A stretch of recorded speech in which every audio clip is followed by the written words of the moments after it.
And then when you train the dog, then the owner has to have a strong relationship, because dogs are very loyal to their owners, and they especially guard dogs. They must know who is the family, they must know who is not the family. So the Quran is allowing one category explicitly.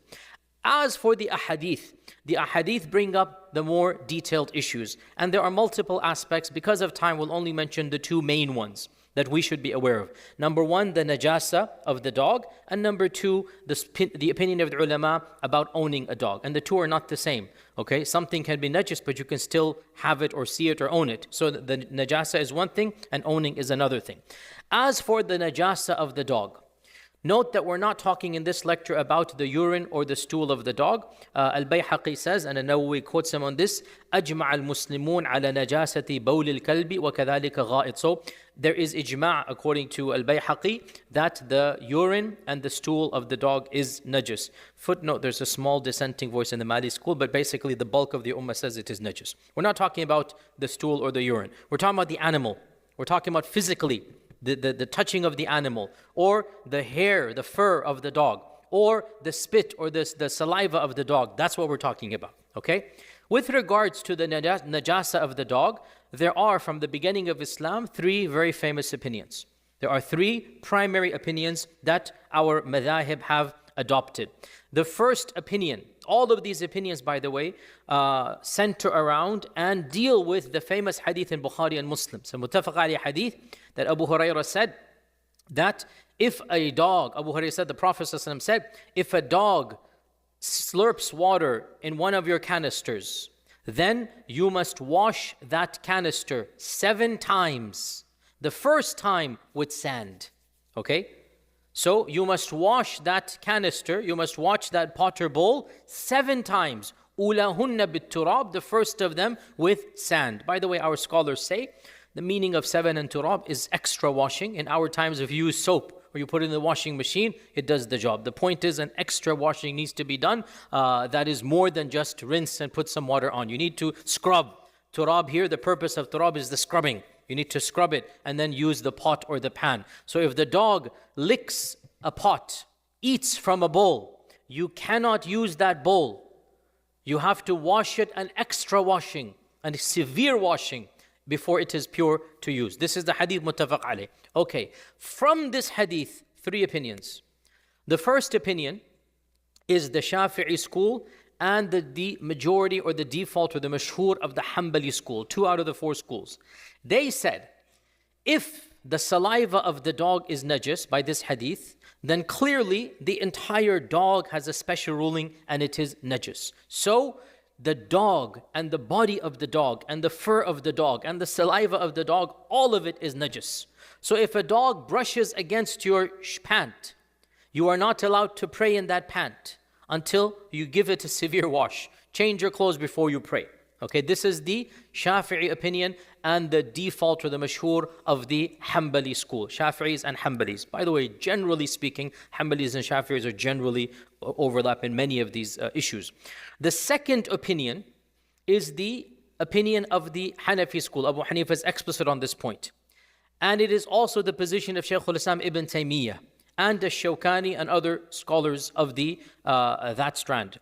And they say that what is najis is the saliva of the dog and only the saliva.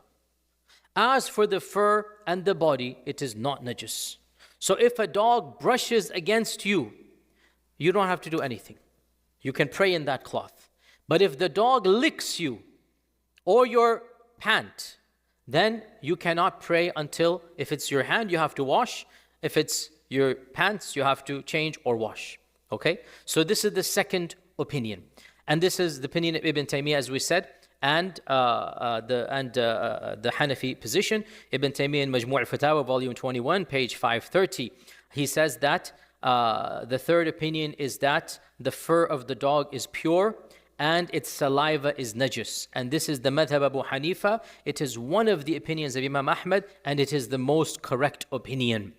So if a person's thawb touches the body of the dog, even if it is moist with sweat, it doesn't become najis. End quote of Ibn Taymiyyah. So Ibn Taymiyyah says that even the sweat of the dog is not najis. So a wet dog is not najis, but the saliva of the dog is najis. Is that clear? That's position number 2. Obviously, what is left? The third opinion. Which madhab is left? The Maliki school. And the Maliki school said nothing of the dog is najis. The dog is not najis, and its fur is not najis, and its saliva is not najis. Nothing is najis about the dog. Okay, Imam Malik, great Maliki scholars, what do you say about this hadith? That 7 times has to be washed or whatnot. The Malikis say, they respond to this in a number of manners. And by the way, there's a famous scholar in Morocco, Shaykh Sa'id al-Kamali, everybody, Arabs knows him, he's very world famous. He has a number of good videos about this issue. You can listen to him. And he's also beloved by the Athari school as well, because he's a very erudite scholar of that tradition. And so he brings evidences that are very in that genre. So Shaykh Sa'id says, I'm taking from his video actually, that in his opinion, the correct opinion is that, this is again his opinion, that there is nothing najis about the dog. And he goes, what about this hadith? How do we respond? He gives 4 responses. And this is from earlier Maliki school. Number 1, he says that washing does not necessarily mean that it has to be najis. We should wash that which we might find disgusting, but it is not najis. So, for example, mucus.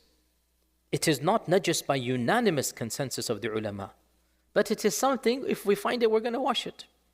So he said, just because we have to wash doesn't mean it is najis. That is the first point. Secondly, he says, by explicit Quranic testimony, the trained dog is allowed to hunt. And how does it hunt? With what does it hunt?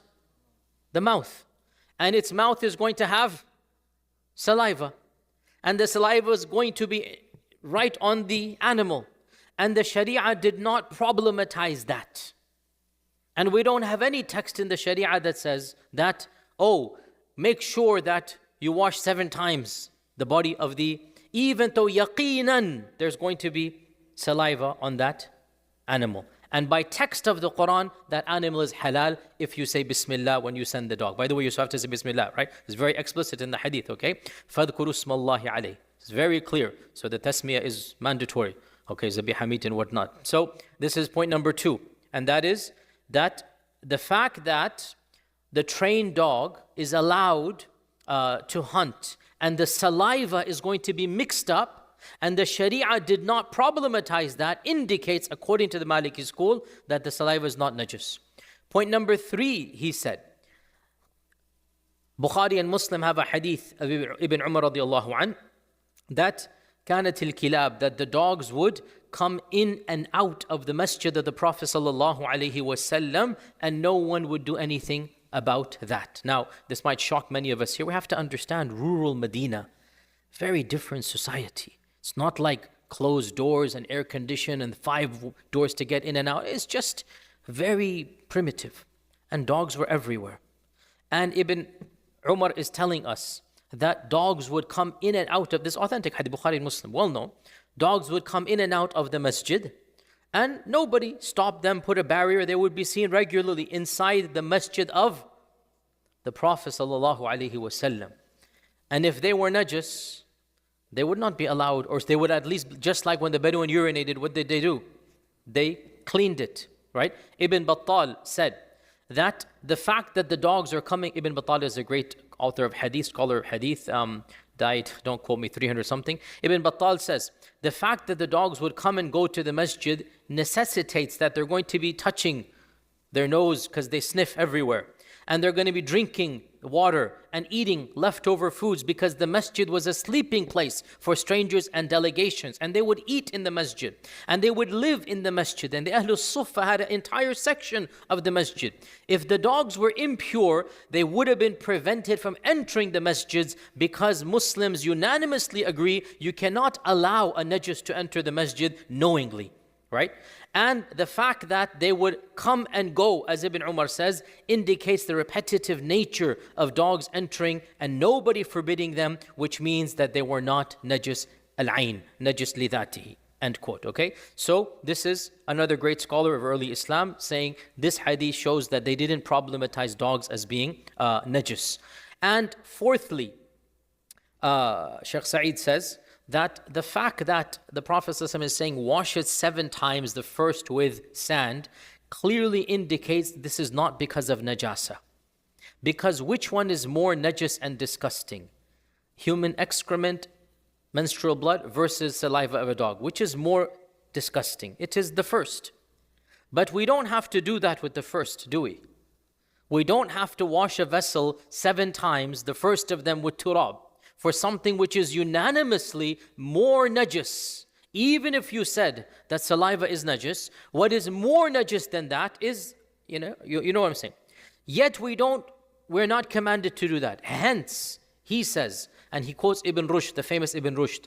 And Ibn Rushd is a Maliki. Ibn Rushd, the famous philosopher, Averroes. Ibn Rushd, he wrote one of the greatest books of fiqh, Bidayat al-Mujtahid, the beginning of the Mujtahid. This book, if you master it, you're ready to do ijtihad. This book is Bidayat al-Mujtahid. Ibn Rushd was one of the great Maliki scholars of Andalus. He was the judge of Andalus as well, under the Muwahhidun, the Muwahhads. And Ibn Rushd, no, sorry, not under them, he was persecuted by them. Ibn Rushd wrote this book, and in it he says that the fact that we have to wash it 7 times indicates it's not because it is najis. There must be some medical reason. And Shaykh Sa'id says this is because of bacteria, that the only way to eliminate the bacteria is because of this. So it's not najis, it is disgusting. And not every disgusting thing is najis. There's a difference between the two. Okay? Something can be disgusting to us, but it's not najis. And he is saying, or the Maliki school says, that's dog saliva. It's not najis in and of itself. So these are the 3 opinions. First opinion, everything is najis of the dog. Second opinion, only the saliva is najis. And third opinion is the Maliki, the dog is not najis in the first place.